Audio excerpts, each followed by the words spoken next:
کراچی میں ڈاکو ہو گئے بے لگام، نہ درسگاہ کا لحاظ اور نہ ہی اساتذہ کا احترام۔ یہ ہے سر سید ٹاؤن تھانے کی حدود میں واقع گورنمنٹ ڈگری بوائز کالج، جہاں 2 مسلح ملزمان داخل ہوئے اور لائبریری میں موجود اساتذہ اور عملے کو یرغمال بنانے کے بعد نقد رقم اور موبائل فونز چھین کر فرار ہو گئے۔ پتہ ہی نہیں لگا کیا وہ آنن فانن ہی کام ہو گیا۔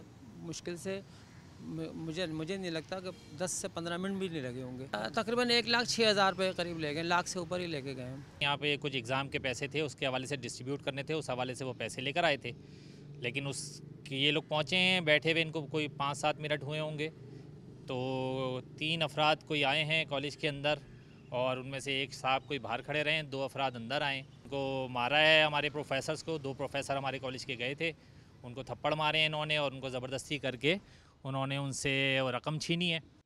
سر سید ٹاؤن پولیس نے ڈکیتی کی واردات کی رپورٹ درج کر لی ہے۔ پولیس کے مطابق چھینے گئے موبائل فون کی مدد سے ملزمان کی تلاش کی جا رہی ہے اور جلد ہی انہیں گرفتار کر لیا جائے گا۔ کیمرہ مین حمزہ راجپوت کے ساتھ معراج اختر، ڈان نیوز، کراچی۔